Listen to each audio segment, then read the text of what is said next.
average person touches their face 3 to 5 times every waking minute. In between, we're touching doorknobs, water fountains, and each other. Matt. Mom? No, go up to your room, honey. So we have a virus with no treatment protocol and no vaccine at this time. You had a seizure this morning, Beth. Does she have a history of seizures No. and allergies? As of last night, there are 32 cases. Unfortunately, she did die. Right. Can I go talk to her? Mr. Amoff, your wife is dead. What are you talking about? Okay. What happened to her? What happened to her?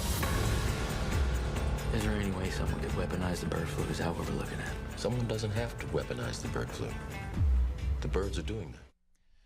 It was only a movie. Hollywood make-believe. Every instance in the movie Contagion was, like most motion pictures, created, stretched, somewhat fabricated, based on truth, not entirely true, and made for the purpose of scaring you, making you squirm in your seat, ensuring that you left the theater wondering just a little bit about how safe you really are in our world, where we believe dangerous diseases and imminent death only happen to other people in other parts of the world.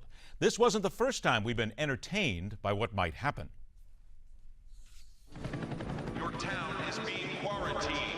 We got 19 dead. We got 100 more infected. It's spreading like a brush fire. What are you talking about? If one of them's got it, then 10 of them have got it now. And if one of them gets out of Cedar Creek, we have a very interesting problem. If that bug gets out of there, 260 million Americans will be dead or dying. I'm leaving with the team in an hour. From the heart of a small California town. Damn it, Sam, I want to save these people same as you. To the inner circle of power in Washington. The most optimistic projection for the spread of the virus is this: 24 hours, 36 hours, 48 hours. The greatest medical crisis of all time. We can't stop it. Begins. Try to remain calm. And that is the key, isn't it? Because the worst thing anyone can do in any emergency under any circumstance is to panic.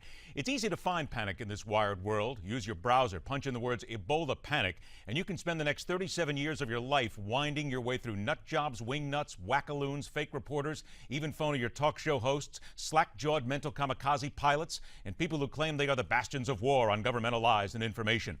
The one who started off talking about how the American government is looking to possibly use Ebola as a weapon against its own people, that was the last crazy straw in the pile for me. The Centers for Disease Control, they're not infallible. Their recent anthrax mess proved that. But the time has come to put away the hyperbole, those seeking to create ratings and look at me attention with panic, and take this for what it is, a measured and necessary response to get steps ahead of a disaster and seek to pull it down once and for all. We know that there are travelers from places where there's Ebola. We know it's possible that someone will come in. If they go to a hospital and that hospital doesn't recognize it's Ebola, there could be additional cases, or their family members could have cases. That's all possible. But I don't think it's in the cards that we would have widespread Ebola in this country, because the way it spreads in Africa is really two things. First, in hospitals where there isn't infection control, and second, in burial practices where people are touching the bodies of people who have died from Ebola. So it's not going to spread widely in the U.S. Could we have another person here? Could we have a case or two? Not impossible. We say in medicine, never say never.